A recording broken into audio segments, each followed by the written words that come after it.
This podcast is recorded on the land of the Bunurong people of the Eastern Kulin Nation. We'd like to pay our respect to elders past and present and acknowledge that this land was stolen and never ceded. Welcome to Let's Talk Teaching, the podcast created by teachers for teachers. How is the environment shaping that behaviour? Have I got kids at tables where that's creating off-task behaviour? Maybe I need to have my tables in rows. Maybe I need to place students in certain seating positions that supports their behaviour. Maybe I need to space out where the resources are. So all of these things will prompt your students to engage in certain behaviours. We're not doing any of this for compliance and control. This is about supporting learners to engage in their learning with their peers so they can participate and belong as part of school. And all of these practices are really skill-building things and that build the routines and habits of a classroom that enable people to thrive. Ask any teacher about the biggest challenge in their job and managing student behaviour will top the list. But what if we shifted the focus from discipline to proactive support? How can schools create consistency and structure that helps students succeed while also supporting teachers at the same time? So we see the teaching of academics and behaviour in the same way. And so for teachers, that's really important because it means that they're using a skill set that they are comfortable with and they know, and we're not having competing priorities. I'm Associate Professor Rebecca Cooper, Assistant Dean of Initial Teacher Education at Monash University's Faculty of Education. Each episode, we engage with education experts and alumni to explore real challenges and innovations in the classroom, providing valuable insights that can be applied to your own teaching practice. Joining me today is Dr Russ Fox, who specialises in behaviour and learning support, and Karina Stocker, a school leader and consultant who has successfully implemented whole school behaviour frameworks. Russ, I want to start with you. Yep. What does an effective approach to behaviour look like, and what are some of the biggest misconceptions that teachers have? An effective approach to behaviour support within a school really should be educative. It should be focused on teaching behaviour. Now, we want to set really high expectations about what behaviour can and should look like, and we want to uphold those really consistently across the school. But we should be focusing on teaching our students like we teach literacy and numeracy.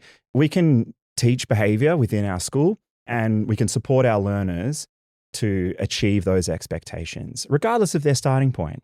Now, it can be a bit of work, but it is about the system. So a whole school system that supports teachers to do their work is what's really required. And so there are a couple of key components to that system. And I think really good professional learning for staff in the first instance, lots of ongoing support to help them in their classrooms, to manage the really sort of universal practices. And then we would like to see those universal practices happening really consistently across the school. So as students move from maybe the art room or back into the classroom in a primary school, or move from subject space to subject space in a secondary school, that the approach is really consistent. And every teacher can have their own personality and approach within that, but they're really using common language, they're using common practices, and we're building really clear routines and expectations across the whole school environment. Great. So what might be some of the biggest misconceptions that teachers have about these sorts of things? Yeah. So when we think about whole school frameworks in particular, so things like positive behaviour interventions and supports, or school-wide positive behaviour support, or positive behaviour for learning, these are different names for the same framework. It's really easy for us to think that it's just a set of tricks or tools. And there are those practices that we use, but it's really about the system that sits around that to support the teachers to do their work. And I think one of the most common misconceptions is that it all falls on the teacher, and that it is just at tier one or at the universal tier.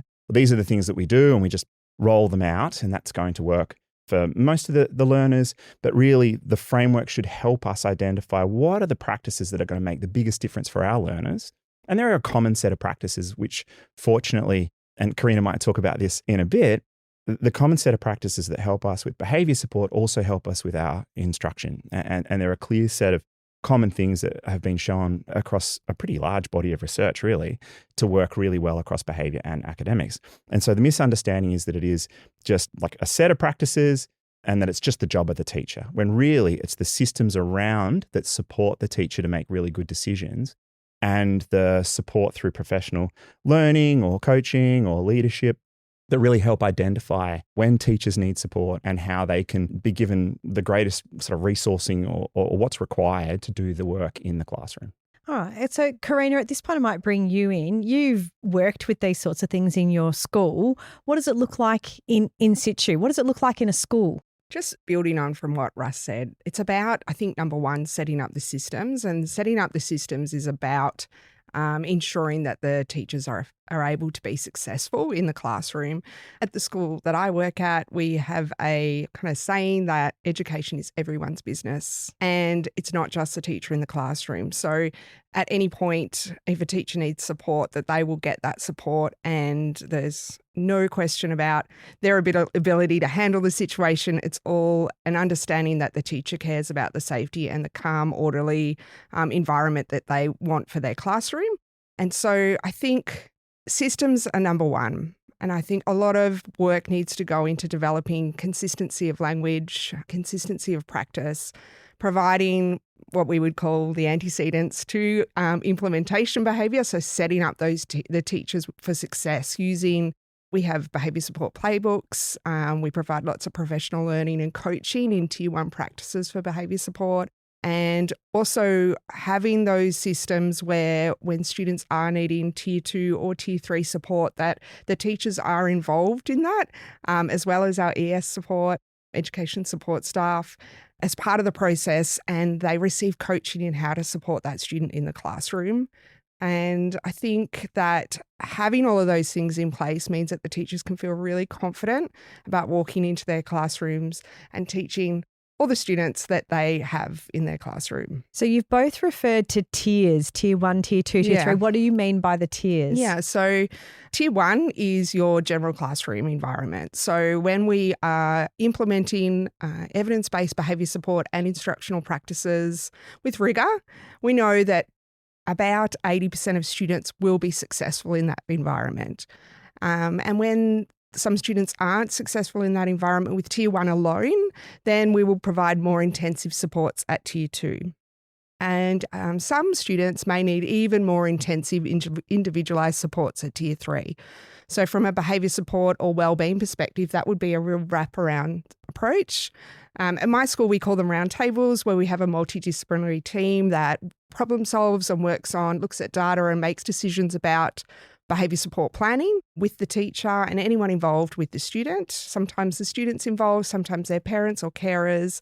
So that Tier 3 is really individualised supports to help those students be successful at school and in the classroom. So then let me go back to Tier 1 for me. Sure. What are some examples of sort of practices or things that actually might happen in a classroom at Tier 1? Yeah. So one of the most common things we hear about, and we hear these practices suggested broadly within sort of education spheres. We might hear about teaching routines, teaching expectations, not just putting our expectations up on the wall or establishing them in sort of the early part of the year or of a semester block in high school, but actually teaching those sort of consistently and not taking out whole lessons a week, although that might happen, but more so just using small moments, incidental teaching, like a little moment in a game or as we're introducing something, just to pause and remember in our class, and then introduce that expectation.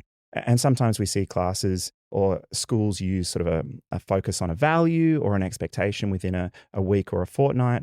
And I think these are fairly common practices across schools, but it's being really consistent in the teaching and then modelling. So the teachers are modelling those expectations. And they might call it out as they're modeling it. Now, I'm trying to show you respectful listening here. What does respectful listening look like? And get students to then respond to the prompt or the teaching. And lots of opportunities to practice, real opportunities to practice. Okay. And then when we see it not working, we give feedback, and it might be corrective feedback. One of the things I hear a lot is to build relationships. Teachers need to build relationships. And that's right, absolutely. Teaching is a relational game. It's the connection we have with our students that's so important. But I do think that sometimes Teachers might get the message that they have to wait until they have a relationship before they start using evidence-based practices.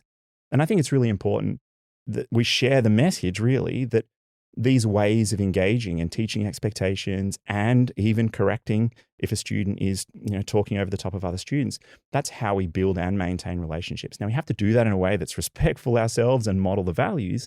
We don't wait until we have a relationship to use some of these practices. We actually build our relationships through using these practices. And so other opportunities or other practices, are like opportunities to respond, giving students lots of opportunities to actively engage in their learning. So they're not just passively sitting and receiving teacher wisdom, which is not a bad thing, but we do want them to be able to actively engage and participate, because we know the more engaged they are, the less likely they are to engage in sort of disruptive and other behaviour in the classroom. So at our school where I work at Docklands Primary School, we have, as I said, mentioned earlier, we have a behaviour support playbook. Now, as part of that, it's about describing the shared language and practices that we use at our school at Tier 1. And we have a real focus on the idea that behaviour is a curriculum and that can be taught exactly the way that academics is taught, because it's all learning. Behavioural skills, academic learning is all learning. And so a lot of the practices that we have described in that book are things like opportunities to respond, and that's opportunities to respond for academic tasks. So the amount of practice opportunities students get to learn reading or math skills, and having high rates of opportunities to respond to behavioural skills as well. As part of those opportunities to respond, it's really important that students frequently receive positive feedback or corrective feedback on those skills. So we call it closing the loop.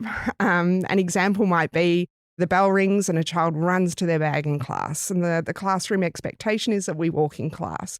So rather than say, hey, Johnny, walk, we will say, Johnny, remember we walk in class, come back and try that again. So we're giving him another opportunity to respond in that skill. And then as they walk into their bag, we then will provide affirmative feedback. Great for walking. Let's see that in the future. Great work, Johnny. Just as we would if there was an academic error. If there's an academic error, 2 + 2 is 6. We would say 2 + 2 is 4. Try that again. Yep. We'd give the child another opportunity to respond, and we would provide affirmative feedback to strengthen that skill. So we see the teaching of academics and behaviour in the same way. And so for teachers, that's really important, because it means that they're using a skill set that they are comfortable with and they know.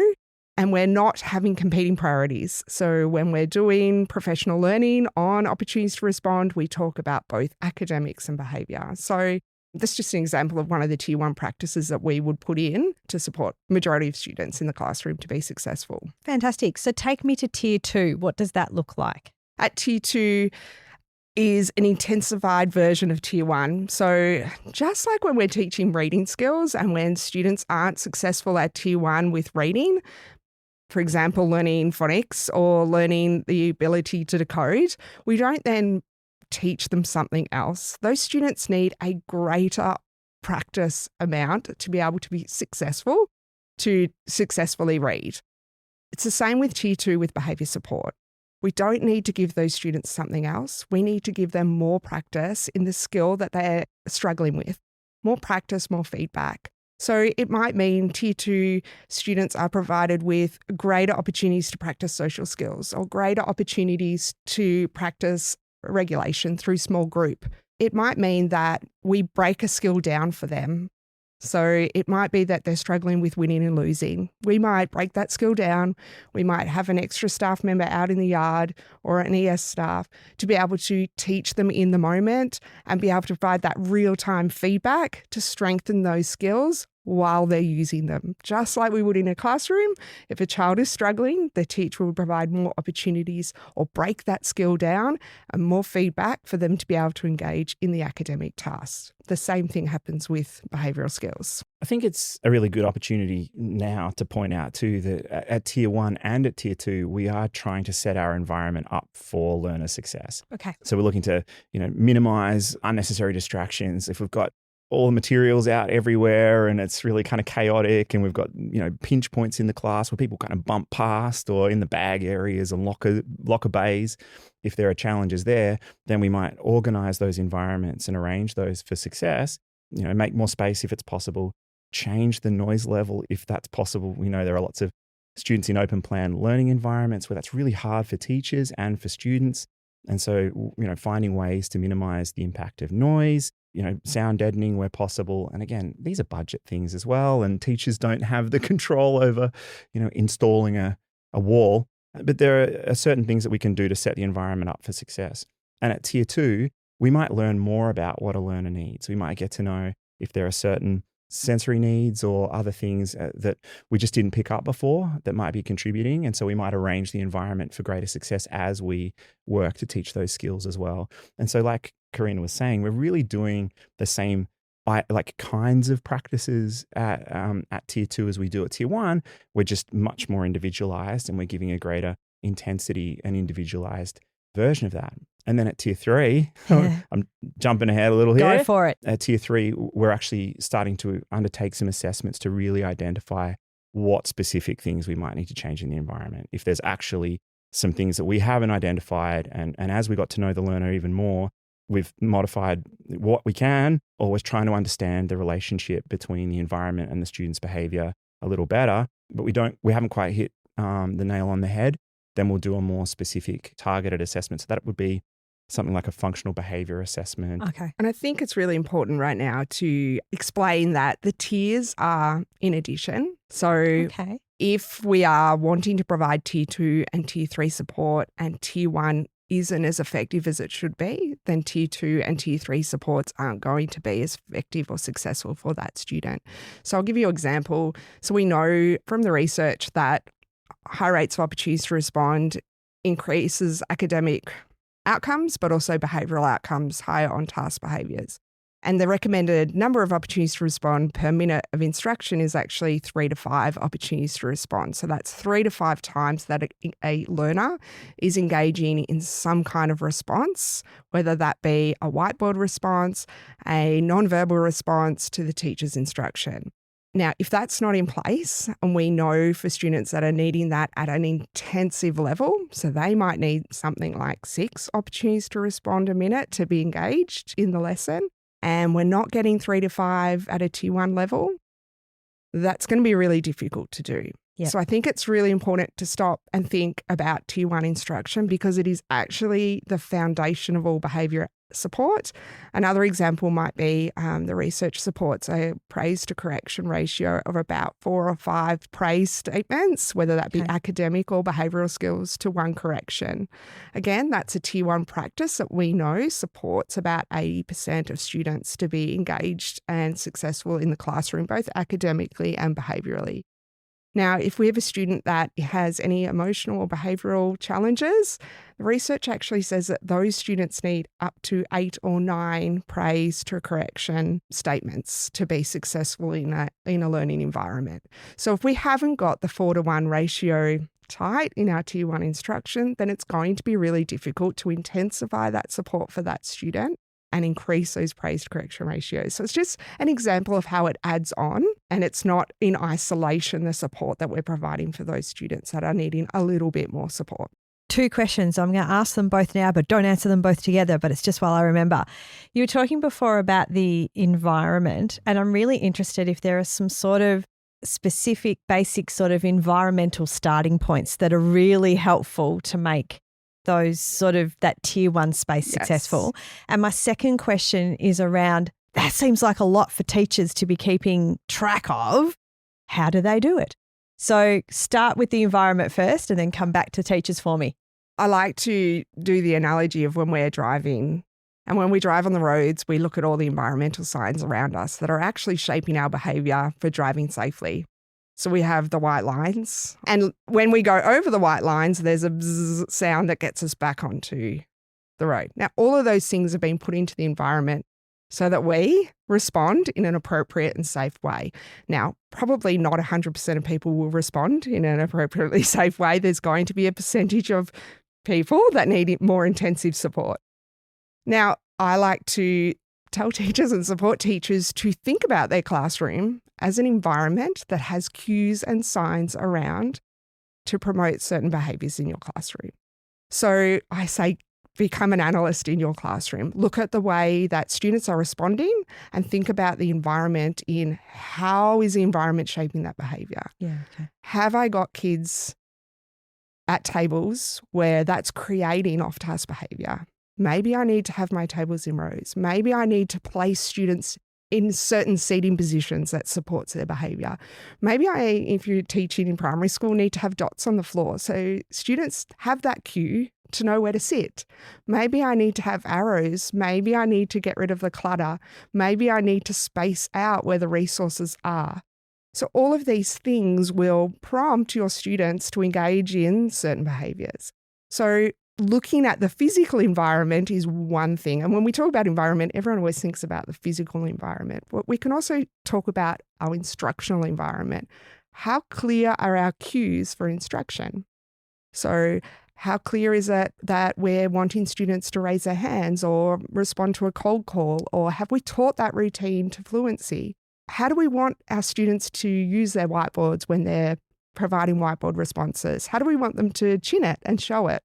And are we providing feedback on that? So think about the cues both instructionally and physically in your environment and how you can make them super sharp so that students know exactly how to respond. Well, what about the teachers keeping track of all of this? Yeah, I think this is such an important point because it's like, okay, mate, you're sitting here, got a microphone in front of you. You're not in a classroom counting opportunities to respond. Like, oh, hang on a second, that's only for this minute. There's a lot going on. And teachers, as they're doing the work, I think it's really unreasonable to be like trying to look at the trees in the forest and count the trees. And it's a lot. And so I think it's about looking at where we're doing things really well. Like it's about building on strengths. I used to go into classrooms. I'm a teacher. I was in classrooms and working in sort of withdrawal specialist settings for students who are having a little bit more of a harder time of things. And then I spent a good chunk of my time working in schools, working with teachers. And if we're asking teachers to work with someone who might have a history of trauma or might have some sort of higher support needs around behaviour, and we're sort of saying, oh, you need to increase your rates of behaviour-specific praise, and I'm counting the number of times they've gone and spoken to little Rusty and given him behaviour-specific praise, that can feel condescending for a teacher, and it doesn't actually reflect their practice. And so I was thinking about where we're actually using these skills really well in the class. And more often than not, teachers are doing this kind of work at close to optimal rates with some students. And so it's actually about taking a practice that's working really well with Karina and then shifting it across to little Rusty. And so I think setting goals, which is a class that's not too hard, when I'm not like lips at the waterline, really just paddling as hard as I can to keep oxygen, where am I able to find some success and practice under good conditions? Think about the students that I'm working with that I'm having great success with and building on where things are going really well, and then extending that practice or generalizing that practice to some of the other spaces in my timetable or my week, which are a bit more stressful. And I think practicing in better conditions can really help us. Like when I was working with some of the learners that were a little bit more complicated, I would actually write out. I was the nerd that wrote out the script because sometimes I'd come up with the perfect kind of response in the moment, but more often than not, I wouldn't. And I felt like at different stages, the perfect response in the moment justified all the other times when I didn't do such a good job, when I could actually improve my ability to respond consistently if I had done a little bit of rehearsal myself. When things weren't stressful, when I'm explaining to friends and family what it's like, teaching is one of the most physiological things. You get into that class and you feel like it's not going well. I can feel my neck going around. Yeah, hot. Yeah. It's a really physiological response in stressful conditions in a classroom, and we don't do our best thinking. And so to front load, to plan, to think about where things are going really well and building across, I think that's a really nice way. I would be really reluctant to be going into a classroom and just saying, there's nothing in here. There's no practice. So building on. Yeah. I think I talk from a leadership position at a school, and just like our students, our children who are learners, our teachers need to be supported and they need the right conditions to be able to be successful. So we talked about systems at the beginning. Yep. And I think it really is a system that supports teachers. So teachers doing it alone is not okay. Teachers doing it within a supportive school system is what we want for teachers. So when we talk about these practices, they really need to be supported by the system. And what I mean by that is we need instructional coaches, we need leadership that are supportive in helping teachers build momentum in their classroom for some of these practices through providing the right professional learning and coaching, through providing the right documentation. We do video modelling for our teachers. We use our teachers to do that. We annotate them. We have teachers watching other teachers. We build a culture of coaching and success and talking about all of these practices. It becomes embedded and ingrained in the school. We have teachers sharing at our weekly professional learning little video snapshots of how they did certain practices and what they would do better or what is going well. And I think it has to be a slow and steady pace that we bring in some of these evidence-based practices. When we talk about 4 or 5 to 1 ratio of praise to correction, that doesn't just happen because you want it to happen. Get a buddy to come and count for you. And if you're at 1 to 1, then try to get to 2 to 1. Yeah, okay. And notice the differences. Remain curious about what's happening in your classroom and see the response of students. So I agree with Russ. Start where you feel comfortable. Start in a class that you feel comfortable. But also it should be part of a system that supports you to do that. Would you do the same sort of things, and are the ratios the same whether you're in sort of early childhood, primary or secondary or something like that? Is it all the same? So actually that research comes out of marriage research and how the rate of praise statements in a marriage and how successful that makes a marriage. And I think that is where the research began. Yeah. So I actually think it is for all learners, regardless Good. of age or context. Yeah, how successful we are. Yeah. And one of my favourite studies, it's such a nerdy thing to say, is actually done in a secondary context. Okay. And so these practices do work, but we're not going to use the same language. We're not talking down to the learners. We're talking at their level. And it's understanding too how the dynamics of a classroom work. In a secondary classroom, the peer pull, the peer attention. Like in primary schools, the teacher has a sort of credibility and status as the teacher that may or may not be there in secondary school. And so it's recognizing that there might be more effective ways, like public correction can often lead for opportunities for other engagement, shall we say? And so finding ways to provide feedback, either positive or corrective, privately, quietly, in a moment. And I think it has to be a pretty active game. Like I've got friends and colleagues, we've done work in schools, we're working in schools where there are lots of grade splits. These are secondary schools where teachers are covering multiple classrooms. We've got people on permission to teach, teaching in classrooms. And, we don't want this to sound like it's all, fairy floss and rainbows. It's hard work and it's really, really complicated. And it does come back to largely like what Karina was saying about the systems that support teachers to do this work consistently. But the practices themselves hold up really, really well. And that's, maybe do a bit of scripting. How would I say this to someone who's in year 11, who might be a little bit more on the disengaged style? When would I say it? Would I say it publicly? Would I say it quietly? Am I going to ask my high school learners to line up? I think it's a really strong argument for doing that. And it's being really clear about why. And I'm not doing this because I want to be bossy. I've got my degree. I'm a teacher. I'm here. I've been through school. I'm back again. We're not doing any of this for compliance and control. This is about supporting learners to engage in their learning with their peers, so they can participate and belong as part of school. And all of these practices are really skill building things and that build the routines and habits of a classroom that enable people to thrive. So how do students respond if this is a change in what's been happening previously in their classroom? What sort of happens? I really talk about this as what's called a multi-tiered system of support. Yeah. And the reason I talk about it as a multi-tiered system of support, and that's where I have my experience in implementation, is because it is a multi-tiered system of support that looks at academics and behaviour holistically, in that each impact the other. And so when we're implementing some of these tier 1 practices, it is a different way of learning for students. They're not passively sitting there for half an hour not responding at all. They're responding all the time.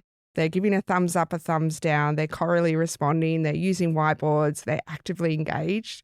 We find that the kids are actually quite excited. Well, I'm from a primary school, so kids love to share what they're doing with their teacher. They're looking for the teacher to provide them feedback. We have all students thinking, all students responding. I think for teachers, it can be a little bit hard to build up stamina of teaching in this way. Yeah, sure. Again, we start off maybe with doing it in phonics instruction to start with, or some spelling instruction where we know we can get lots of practice opportunities in, and then we might build it to read alouds and text responses and things like that.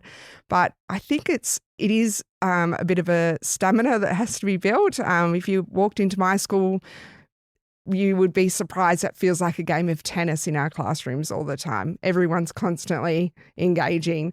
And we have tours that come through and look at our school, and the number one thing they say is, wow, everyone must be tired at the end of the day. Yeah. If there is somebody out there who is listening and is recognising they don't have that system within their school, but also recognises that within their classroom they would like to make a bit of change, is there sort of one or two things you would recommend that they do or that they start with? I think for a teacher, my number one thing would be to start with teaching instructional and daily routines in your classroom. So think about what you want your students to do or engage in. Write the steps out for them to be successful, what that looks like.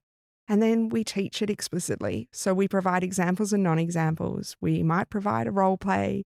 We might practice it when we're not teaching content, so we're not having to worry about the cognitive load of all the other things that are happening in the classroom.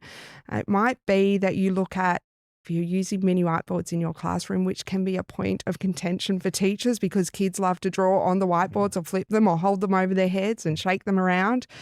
So how do you want that routine to look in your classroom? What are the steps that the students should engage in? And now we need to teach it.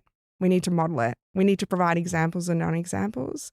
We need to have the students respond, so opportunities to respond, and we need to provide feedback.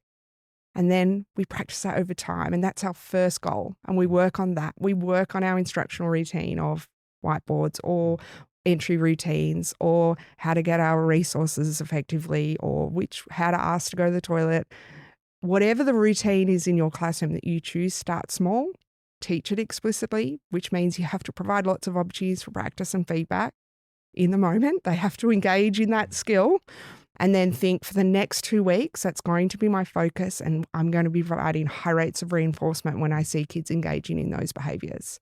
And that creates that predictability and that safety in that routine, and your children in your classroom will respond and they'll be very excited about that. And then move to the next thing. And I think not being afraid to use sort of like, we worry a lot about extrinsic things.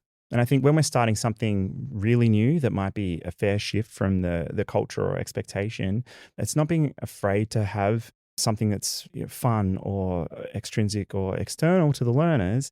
Like praise is external. So there are things we do all the time that we provide external to the learner. It's just we don't want to get stuck there. We don't want to be dependent on the extrinsic. We do want to make that shift to, how is this working for you? It's sort of teaching the feelings of success. And we have to make sure that whatever we're doing actually is paying off for the learner, closing the loop for the learner. Are they actually more able to engage in the work? Are they feeling some sense of success? Or have we done a really good job of teaching a routine that now, like I was saying before, leaves me feeling like I can't do this, and now I'm just exposed in a classroom and I have to respond in front of my peers. So how can we actually build things in that allow students to succeed, or at least continue to develop towards success in a way that's really safe? And I think that's a great opportunity to bring in student voice. Hey, we're going to do this new thing and it's going to feel it might feel a bit awkward for us for a little while. Let's pick something we care about and let's work towards something we care about as a community.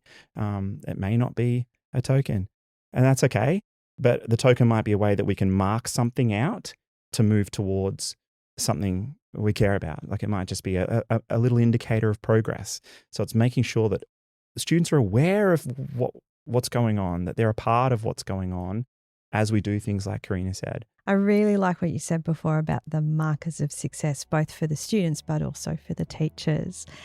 Thank you both very, very much for a fantastic conversation. It seems to me that behaviour isn't something to manage, it's something to teach. By creating clear expectations, reinforcing positive interactions, and embedding behaviour into everyday routines, teachers can set up students for success. And even if a whole school system isn't in place, small, consistent changes in the classroom can make a lasting impact. Thanks so much. Thank you. Pleasure. Thank you. We've included a wealth of practical resources in our show notes that support your teaching journey. Be sure to check them out. If you're enjoying the show, don't forget to subscribe, rate and review, and follow us on Instagram at Monash_education, X at Monash Education, and Facebook at Education Monash. And tell us what you thought of today's episode using the hashtag Let's Talk Teaching Podcast. We are grateful for the support of Monash University's Faculty of Education in producing this podcast. For more information on short courses and undergraduate and postgraduate study options, head to monash.edu.au/education/learn more. Thanks again for listening to Let's Talk Teaching.